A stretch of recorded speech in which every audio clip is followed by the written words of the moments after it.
Good afternoon, everyone. Welcome to Altcoin Mentors YouTube channel.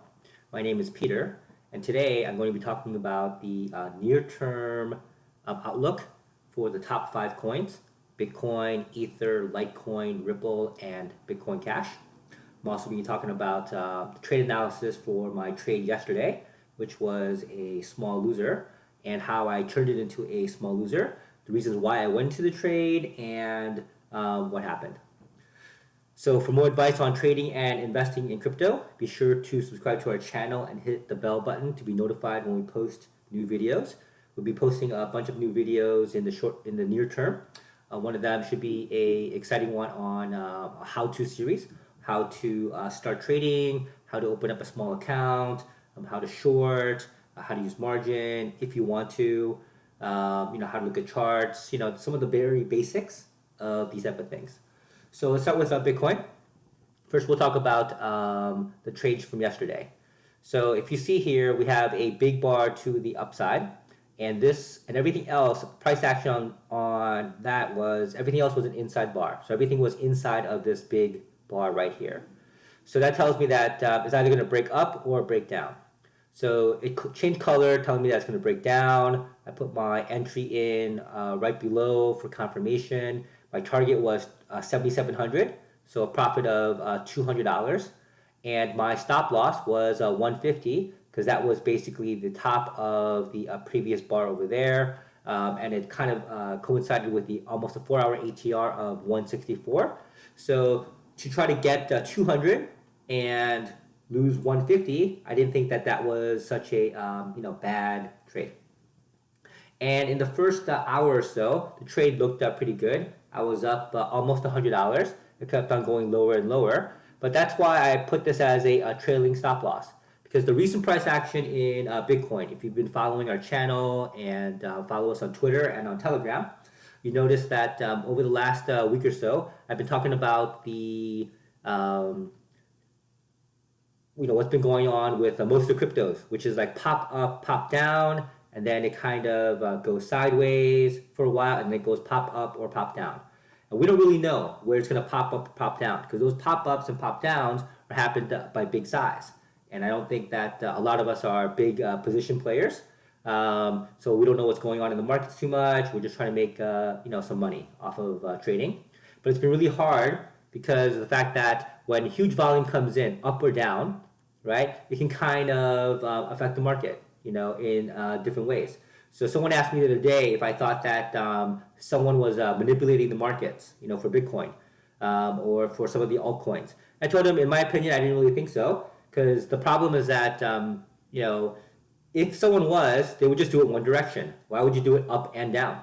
It doesn't make any sense to do it that way, because then all you're doing is you're eating up your own profits, unless all you're looking for is a high turnover rate. Try to make it like a high frequency trading, right? Just go higher, higher, higher, take out all the stops, and then make a little bit of money, and then get back out, and then do it again, repeat the process over and over again. So do I think that's happening? I don't think so, just because the volume really levels aren't there. I really think that it's just been going sideways action like it's been doing over here and over here. That's what sometimes Bitcoin does. Maybe it'll pop back up. We'll see what happens. It looks like it could be pretty good. So basically what I did was, when it started going down, I started trailing my stop loss at 150. So the reason why I use a trailing stop loss is that a lot of times people forget that, that's one of the parts about risk management, right? You can't just put in a target of 200, a stop loss of 150, and then just walk away. And then say, oh, if it hits the 200, then I'll be okay. And then if it hits the 150, I'm okay taking the 150 loss. But the idea is that in the beginning, that is our target, right? And that is our stop loss. But as the trade works itself out, right? So when it got up to about, I think I had like a $90 profit on my trade, and then basically, then it automatically trails it by 150. So then now my maximum loss is going to be $60, right? And that's what ended up happening. So then it trails it, because it's going to be one or the other. It's going to either kick me out at my target of 7,700, right? Or it's going to kick me out with a smaller loss. It's going to squeeze it, because I'm afraid of the pop-ups, right? Because I don't want to lose more money. If I really wanted to be safe, I would have really put it at the top of the big bar so that everything would be an inside movement. But I didn't want to put $500 at risk trying to make 200. That's an inverse risk reward ratio, and that is something that I never do. Even at 200 to 150, I thought that this might be a decent trade because if it pops down, it'll be great for me and it'll kick me out right away and I should make a quick profit, right? Worst case scenario, I lose 150. This case, I lost 60. But that's the strategy, for that's one of the integral parts of trading. Is that you have to understand the marketplace as a whole and figure out where your risk is and where your targets are. So most of the time, I like to enter trades that are at least 2 to 1, right? That's usually my stance. This was, a little bit less than that, but I thought this, because of the way the marketplace was going, because of shrinking ATRs, I had to, not that I had to take this trade, but, I wanted to make a trade because it's been a while. Everything's been super, super choppy, and I thought this was a good setup, but I was wrong. So let's look at what's happened today and the outlooks for the future. So in my opinion, when I look at the charts, right now Bitcoin looks a little bit better than it did earlier in the day. So this candle here before was a magenta candle. It was a negative candle. But now it had another big spike up to the upside. Let's look at it on a 15-minute chart so you can kind of see, right? What happened up here.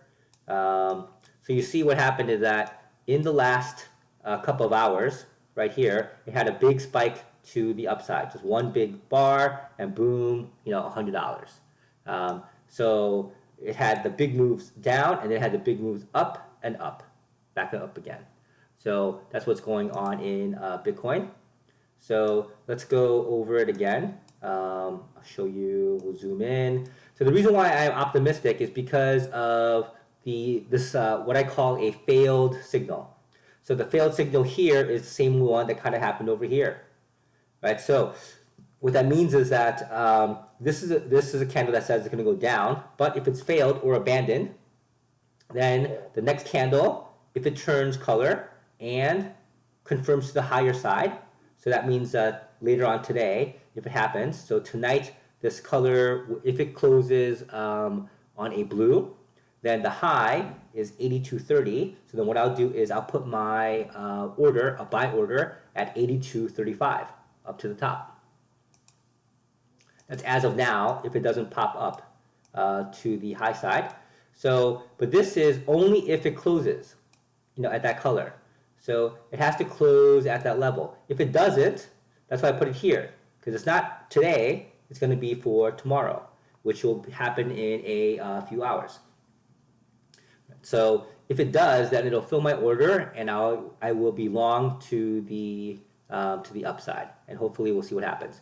The reason why this is a good setup is this is a good example of what happened here with a failed on the downward side, right? So it's just the same thing that happens on the failed to the upward side. So when our momentum is going down, down, down, down, down, and here we have a abandoned signal, and then you have color change and confirmation to the downside, it works pretty well. Same thing here. We have a failed to, the trend is down, it goes, and it goes up. So same thing here. This was a little bit harder for me to call because it was going sideways. But here, I'm more confident of it because now it's going a little bit higher, and especially if it makes this break above here. And as I talked about it before on the weekly charts on the day before, I talked about it, is that the weekly charts look really good for Bitcoin, right? Because the last week was a doji, a Hakanashi doji, which is pretty rare. And if this candle closes above it, it'll signal a confirm on the weekly.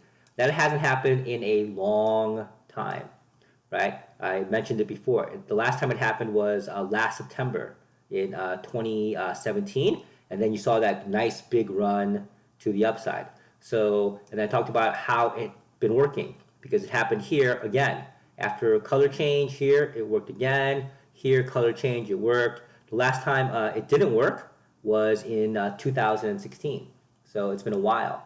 So it's been a while since the weeklies have confirmed to the upside. because it hasn't done that before. When it went up, it kept on doing it every single week, but then we had a failed signal here and a failed signal here, and it started to go down. And now if this confirms, which is at about 8,500, then I think it will really start taking off. And then we have some barriers at 9,400, and then a major one at 11,800. But if it crosses that, then it can go back up to the top of 20,000. So let's look at Ether. So Ether is looking pretty good as well. Same kind of pattern here. We have an abandoned downward candle, and so if it changes color here today, closes and it goes up, then we could pop back up to the upside. And my next target for that one then would be around 566, which is the next short-term support resistance. Sorry, and if it breaks above, I think it can go back up to the 660 range. So Litecoin has been one of my favorites recently. I talked about it on the weeklies. How, in my opinion, I thought that Bitcoin and Litecoin were the two best coins for the long term, just looking at the weekly charts, because Litecoin never really broke down too much to the downside, and it's been holding up pretty well. And so if you look at this chart now on the, sorry, I look at changes to the daily, you see that that's what it did. You know, we had a failed signal here, and this whole time it's been, you know, cyan. It's been going higher and higher and higher, and so this big candle here was a fail, everything was inside action, but then it broke. Unlike, for example, with Bitcoin on the dailies, right? We talked about how the, just to give you an example, right? Compare apples to apples. So like on this one, there's a big candle up, but all the other candles are inside candles. But for Litecoin, right? We have this big candle up here, big candle up here, but now everything it broke out. So I really expected to go break out. Unfortunately, the next short-term target is at 142, which is only a couple of dollars away. But beyond that is 160 to the top. It has nice support here because we have major support at 124. So now let's talk about the two surprises for me, which first one is Ripple. Ripple keeps on going higher and higher and higher. The ranges are pretty good. It broke below a major support level at 60 cents. It popped back up, and over the last couple of days, it's been going higher and higher. And so this big candle here, today, it finally broke out. So everything was an inside day. The last 4 days were inside days of this big candle. And then today, it finally broke up to the upside, and it's probably going to close above the 50-day moving average EMA.